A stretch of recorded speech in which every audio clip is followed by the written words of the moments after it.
बिस्मिल्लाहिर्रहमानिर्रहीम।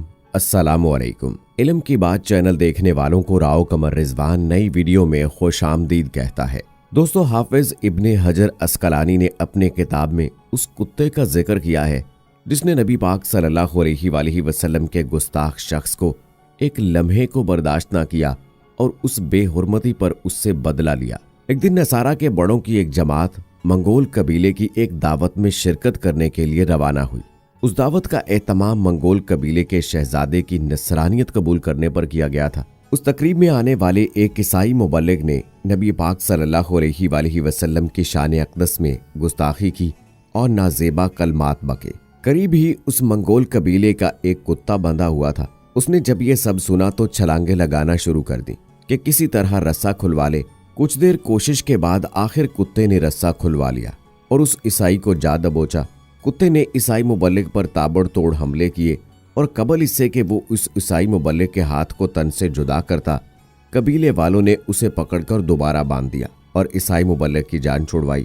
कबीले के लोगों ने ईसाई से कहा कि इस कुत्ते ने ऐसा इसलिए किया है कि तुमने नबी पाक सल्लल्लाहु अलैहि वसल्लम की शान में गुस्ताखी की है। मगर वो बिल्कुल न माना और कहने लगा कि कुत्ता वफादार होता है, लिहाजा जब उसने मुझे बार बार हाथों को फिजा में बुलंद करते देखा तो उससे रहा ना गया और उसे महसूस हुआ कि मैं उसके मालिक को नुकसान पहुंचाना चाहता हूं, लिहाजा इसी वजह से वो मुझ पर हमलावर हुआ। ये कहकर उस ईसाई मुबल्लिग ने दोबारा नबी पाक सल्लल्लाहु अलैहि वसल्लम की शान में नाजेबा कलमात कहना शुरू कर दिए।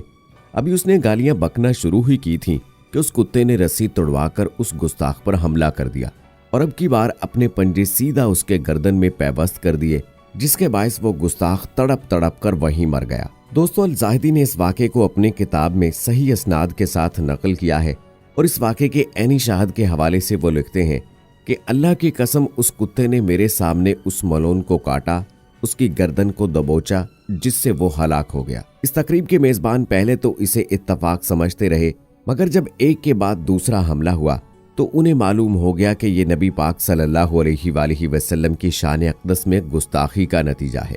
अल-ज़ाहिदी की इसी किताब में लिखा है कि कुत्ते की इस हरकत के बाद वहां मौजूद बहुत से लोगों ने इस्लाम कबूल कर लिया था। दोस्तों, क्या आप लोग जानते हैं कि अजीम सिपाही सालार और सुल्तान सलाहुद्दीन अय्यूबी ने जिन सलीबी जंगों का आगाज किया था वो महज नबी पाक सल्लल्लाहु अलैहि वसल्लम की शान में गुस्ताखियों का बदला लेने के लिए किया था। दोस्तों, हिजाज़ मुक़द्दस की जानिब सफर करते हुए एक काफिले को रैनन नामी ईसाई जर्नैल ने लूटा और काफिले वालों पर जुल्म किया। उस जर्नैल ने साथ में काफिले वालों को ऊंचा ऊंचा पुकार कर कहना शुरू किया कि बुलाओ अपने नबी को कि आकर तुम्हें बचा ले। ये सारा माजरा जब काफिले वालों ने सुल्तान सलाहुद्दीन अय्यूबी के सामने सुनाया तो सुल्तान ने फौरन कसम उठाई कि वो गुस्ताख रैनन का सर अपने हाथों से कलम करेगा। सुल्तान सलाहुद्दीन अय्यूबी बहुत बहादुर और दलेर सुल्तान और सिपाही सालार थे।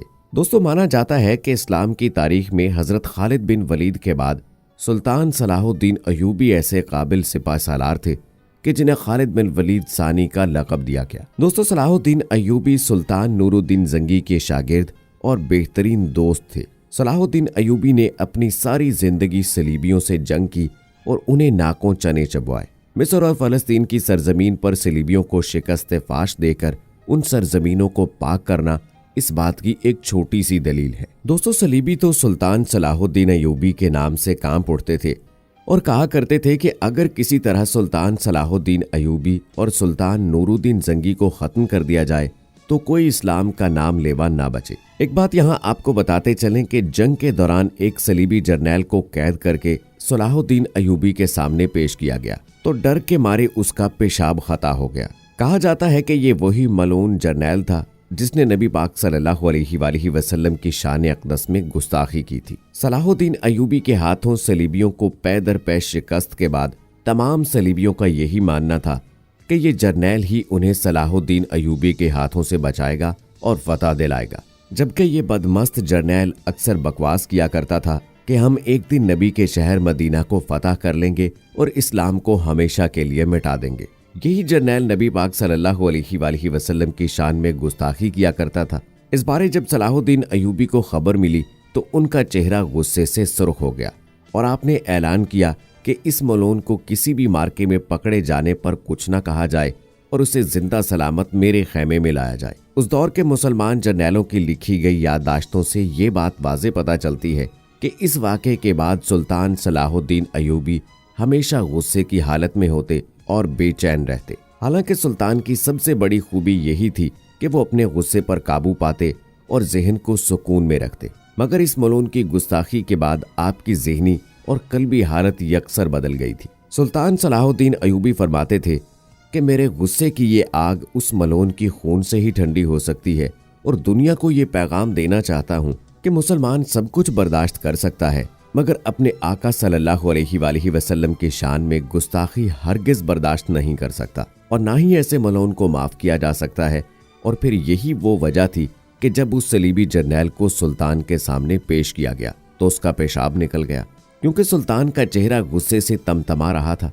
काफ़ी देर खामोश रहने के बाद सुल्तान बोले, ए मलून, तुम्हें पता है कि मैं अपने दुश्मन फौज के कैदियों, सिपाहियों और गिरफ्तार जर्नैलों को उनके ओहदों के मुताबिक इज्जत और एहतराम दिया करता हूँ और कैदियों को कत्ल नहीं करता, क्योंकि सलाहुद्दीन अयूबी मैदान का सिपह सालार है, अपने कैदियों को कत्ल करके बिला वजह मर्दानगी साबित नहीं करता। जबकि तेरा गुनाह ऐसा है कि तूने नबी पाक सल्लल्लाहु अलैहि वसल्लम की शान में गुस्ताखी की है, लिहाजा सलाहुद्दीन अयूबी के पास तुम्हारे लिए ना तो माफ़ी है, ना इज्जत व एहतराम और ना ही मर्तबा। तूने मेरे आका सल्लल्लाहु अलैहि वसल्लम को ललकारने की जुर्रत की, मगर आज तू उनकी एक हकीर सी सिपाही के सामने बेबस खड़ा है। आज तू बुला अपने सलीबी खुदाओं को और बोल के तुझे मेरे कहर से बचा कर दिखाएं। वो सुल्तान जो अपने दुश्मनों को माफ़ कर देने के लिए मशहूर था, उसने गुस्ताखे रसूल के जिस्म के हर आज़ा के टुकड़े टुकड़े करके सलीबियों को भिजवा दिए ताकि आइंदा कोई ऐसी जसारत ना करे। दोस्तों, हम आज अपनी जिंदगियों पर नज़र दौड़ा लें कि कितने मलऊन गुस्ताखे रसूल सल्लल्लाहु अलैहि वसल्लम मौजूद हैं, मगर हम और हमारे हुक्मरान ख्वाब गफलत में डूबे ऐशो इशरत की ज़िंदगी गुजार रहे हैं। ये सब कुछ इसलिए है कि दीन इस्लाम से दूर हैं हम। दीन इस्लाम पर उस तरह से हम नहीं चल रहे जो तालीमात अल्लाह ताला और नबी करीम सल्लल्लाहु अलैहि वसल्लम ने हमें दी हैं। आज के दौर में अगर कोई गुस्ताखी करता है तो उसे सज़ा देना भी कोई इतना आसान नहीं है, क्योंकि हम पर गैर मुल्की और गैर मुस्लिम हावी होते जा रहे हैं। हमें आगे बढ़ना है, दीन इस्लाम की सरबुलंदी के लिए अपनी जानों के नजराने पेश करने होंगे, तभी जाके हमारी ये दुनिया और आखिरत दोनों संवरेंगी। हम अब भी न जागे तो कहीं रोज़े क़यामत हमसे सख्त तरीन हिसाब ना लिया जाए। मैं उम्मीद करता हूं कि आपको हमारी आज की ये वीडियो पसंद आई होगी। वीडियो को लाइक कीजिए और अपने ख्यालात का इजहार कमेंट सेक्शन में ज़रूर कीजिएगा। मुझे अगली वीडियो तक इजाज़त दीजिए। फ़ी अमानिल्लाह।